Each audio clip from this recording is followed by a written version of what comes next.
Janva yurishi va Myunxen uchrashida diqqatimni chekkan nuqtalar. 5. Uyg'ur ziyolilarining ko'pligi meni umidlantirdi. Avtori Kassini. Shundoq, hammamiz bir qizil chiroqqa kelib to'xtab qoldik. Ilgari Mashrab va Uyg'ur Amerika birlashmasining to'rida o'zaro tillashganlarmi? Vatanga qo'g'inliqning yo'lidak berib keladigan, kelmaydiganlarmi? Namoyishga chiqadigan, chiqmaydiganlarmi? Ay yulduzliq ko'k bayroqni ko'taradigan va ko'tarmaydiganlarmi? Siyosiga aralashgan va aralashmaganlarmi? Hatto Nur Bakri bilan Rabia Qodirmi o'xshashla bir qizil chiroqqa gurrida kelib to'xtab qoldik. Xuddi bu dunyoga yalang'och kelib, yalang'och ketgandek. Xuddi qabri oldida barobar bo'lgandek. Bizga yana bir qitim yeşil chiroq yonamdi, yo yonmamdi, yoki buningdan battar qizil chiroqlarga kelib, chorasiz to'xtab qolamdiq, buni bilmaymiz. Kelechigimiz intayin qorong'u. Qizil chiroqda turibmi, bir-birimizni choputlab, bir-birimizning beqillariga mushlab, tillarimiz bilan zahar chechib yuribamiz. Kelechak haqidagi nishonlarimiz chechilang'u. Fikrlarimiz chechilang'u. Aql idroklarimiz chechilang'u. Millatimizning ismini uyshush fe'lining tomori bo'lgan uy bilan boshlab Uyg'ur deb qo'ygan bo'lsaqmi, ammo uyisholmayapmiz. Sutlarning uyishi bilan dunyoni hayron qoldiradigan nurg'unlagan sut mahsulotlari maydonga keladi. Unga suv quyilishi bilan darhol uyishga taslim bo'lib, nurg'unlagan yemakliklarning yasilishiga va hayotlikning qo'g'dab qilinishiga sabab bo'ladi. Tarilishning simboli bo'lgan qum danchillarga suv quyilishi bilan uyishga taslim bo'ladi. To'piga suv quyilishi bilan darhol uyishib loyiga aylanadi. Chechilib yurgan guruchlarmi uyishish iqtidoriga ega. Hattoki nurmi uyishib lazer nurga, ya'ni texmi kuchlik nurga aylanadi. Ammo hayron qolarliqi Uyg'urlarni mushu kulpatlik kunlarmi uyushtira olmayotidi. Yaqinda Oqsaroyga kiradigan bir murojaatnomani xom talon qilib hong'i ishtirvatgandan keyin yana bir murojaatnomani Uyg'urcha ko'nglimiz bilan bezab Oqsaroyga kirgizvatgan edik. Ajab javobi chiqmaydi-ya. Mencha uyushmagan millatning suzgichiga pitmi chiqmaydi. Balkim buningdan ig'ir kutishlarga mubtalo qildigan bir taqdirning qizil chirg'i oldimizda saqlab turgan bo'lishi mumkin. Biz hozir qilayotgan urush taloshlarimizning asosiy temasining naqadar oddiy va puchak ekanligini ana shu chog'da his qilishimiz mumkin. Uyushish haqida kichikkina bo'lsa-mu bir umidim bor edi. U bo'lsa-mu namoyish edi. Har holda ko'k bayroq oldida, Xitoy konsuli oldida, Xitoyga qarshi to'langan shuvarlar oldida uyushgan edik. Ammo bu umidmi yo'q chiqdi. Ya'ni Oqsaroy namoyishlari, Bruksel va Janva namoyishlari deydigan ikki qutbga ayrilib qoldik. Bugungi bu ichinishliq qizil chiroqda turibmi, xeyli bir ishlarni qila olgan bo'latdik. Ammo qilayotgan ishimiz Uyg'ur kuyayotgan o'tqa o'tin tashlash bo'layotdi. İnsaniyat tarixida eng qoralliq, eng umidsiz davrlar ichidimi bir umid nuri chaqnab turgan edi. Мәсәлән, Піравеннің барлық бовақларны өлтіріш әмірінің болғыныға қармай, Musa әлейхиссаламның Піравен орныға кіріп келіші қатарлықлар.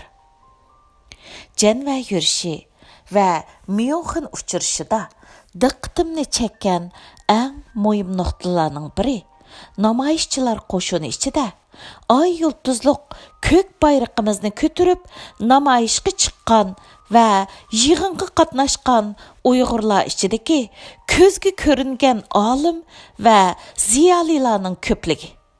Mana buni bir umid nuri desam xatolashgan bo'lmayman. Ziyali demek, plan demek. Ziyali demek, sapa demek ve seviye demek. Ziyali ve alim bar yerde burunның uçida emas, uzakni körgülü buludu. Özümüzün közü bilen emas, belki başkalarının bilen, dünyanın közü bilen körgülü buludu. Eğer biz özümüzün közü bilen körüp, ajdodlarimiz qurib bergan xandonliqlardan faxrlanib yashsak, Yusuf alayhissalomni quduqdan chiqargan Allah bizni quduq ostiga mangulik mahkum qilishi mumkin. Bir qizil chiroq qanchalik yansinki, hamon yeshil chiroqqa o'zgardi. Eng muhim masala qizil chiroqda qisilib qilish emas, balki qizil chiroq yeshil chiroqqa o'zgarganda nima qilishimiz va qanday qilishimiz kerak degan masala. Men hozirga kelgicha Uyg'ur davosining ichida yurayotgan bir aktiv bo'lish sifatim bilan Uyg'ur ziyoli olimlarining Uyg'ur davosidan iborat bu cho'nqur dengizning ostiga bugünkidek cho'nqur cho'kkanini va Uyg'ur davası bilan xuddi un, su, tuzdek birikib yug'urilib ketganligini ko'rmagan edim. Bir millat davasının beshida shu millatning olim va ziyolilari qancha ko'p bo'lsa, u millatning Allah talab qilgan o'zini o'zgartish yo'liga qarab ilgirlayotganligini ko'rgili bo'ladi. Allah Rad surasida mundaq deydi.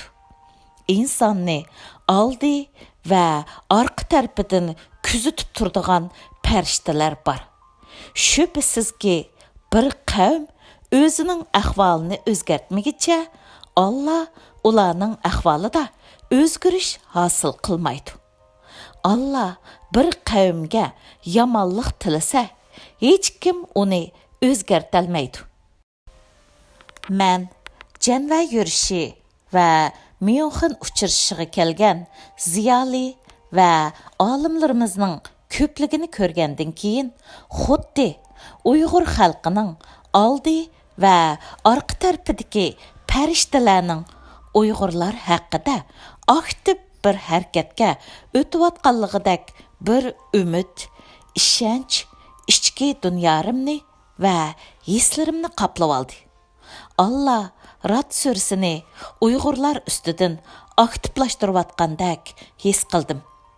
Ziyoli va olimlarimizning Dünya Uyg'ur qurultiyi chaqirgan yig'inlarga bugünkidek ko'p kelishi Dünya Uyg'ur qurultiyining o'zini o'zgartishga tamshilayotganligining belgisi edi.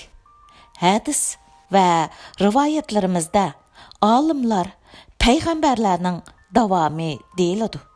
Men ko'plagan Uyg'ur olim va ziyolilar bilan bir sapda o'ltirib, kelajagimizni ko'rayotgandek hissiyatda bo'ldim.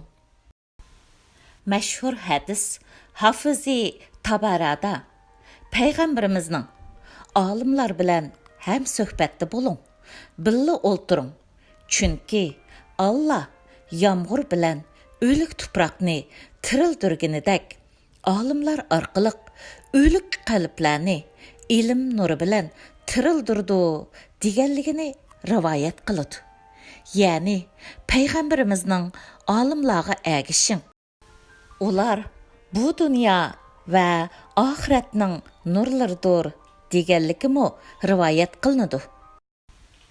Mashhur hadis olimi Bayhaqi payg'ambarimizning ya olim, ya o'quvchi, ya anglag'uchi yoki bularning hammasini so'ygan kishi bo'ling.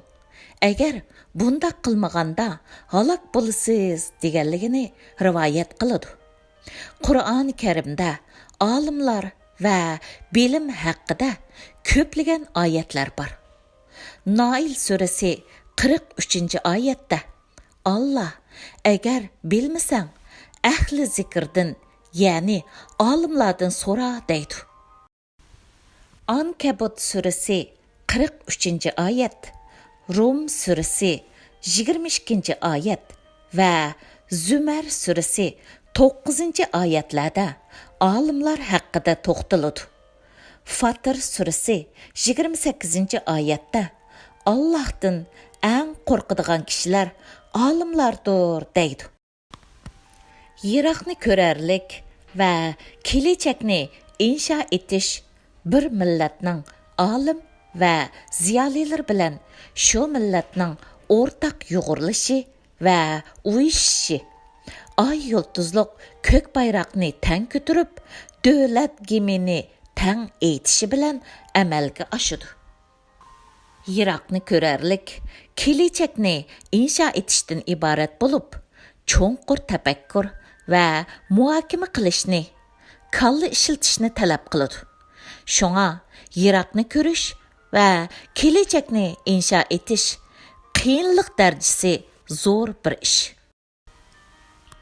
Yiroqni ko'rolmaydiganlarning kelajakni qandoq quramiz? Qizil chiroqni yeshil chiroqqa qandoq aylantiramiz degan bosh qotirish yo'q bo'lib, millatga elib keladigan ziyni shuki, davomliq o'rtaq dushmanga zarba berish o'rniga o'z milliy qarindishiga, o'z tashkilotlarga zarba berdi. Umr bo'yi quruq gap sotudiki, bir amaliy qadam bosmaydi. Bir chog'lar muhojiratdagi Uyg'ur davosida asosan degidak Uyg'ur ziyolilari, Uyg'ur olim va ilm ahlilarini uchirtish qiyin bo'lib qolgan edi. Agar siyosiy davoyimizda bo'shliqlar mavjud bo'lgan bo'lsa, sifat va sapo jihatda Allah va dunyo ko'zlagan nishonga yetolmagan bo'lsak, diniy sohalarimizni va ijtimoiy taratqularimizni maymun podsholar egilib olgan bo'lsa, bu albatta ahli ziyolilarimizning ruhiy dunyosining, muhojiratdagi Uyg'ur davosining har qaysi qatlamlaridan uzoq bo'lganligidan bo'lgan. Bir ilm ahlining sadosining kuchliklik nisbati bir jami imomining xutbadagi sadosidan ojiz bo'lmasligi mumkin. Ay yulduzliq ko'k bayrog'imizning sonsizligan ilm ahlilarining qo'lida lapildishi, maydonlarda ilm ahlilari gavdasining ko'plab ko'rilishi va ovozining yuksak chiqishi Uyg'ur davosining omidi. Mana bu insoniyat dunyosining eng qorong'u davrlaridami bir umid nurining chaqnab turganligining belgisi. Mana bu Piravindek bir zolimning o'rdasida Musolarning hamon chiqadiganligining bisharati. Kelajagimiz ziyoli va olimlarimizsiz qurilmaydi. Yeshil chiroqlarimiz ziyoli va olimlarimizsiz yonmaydi. Men Janva yurishi va Myunxen uchrashida Uyg'ur olim va ziyolilarimizni ko'p uchratganligimdan faxrlanish bilan birga yana Uyg'ur davosiga kirolmayotgan ziyoli va olimlarimizning samiga inson hayotining qadr qimmati erishganlar va diplomlar bilan emas, balki to'lagan badallar bilan faxrlik bo'ldiganligini salmoqchiman. Janva yurishi va Myunxen uchrashida diqqatimni chekkan nuqtalar nomliq Çatma mülayiza şunun bilan tugidi. 2019 yıl 1 ayning 12 kuni.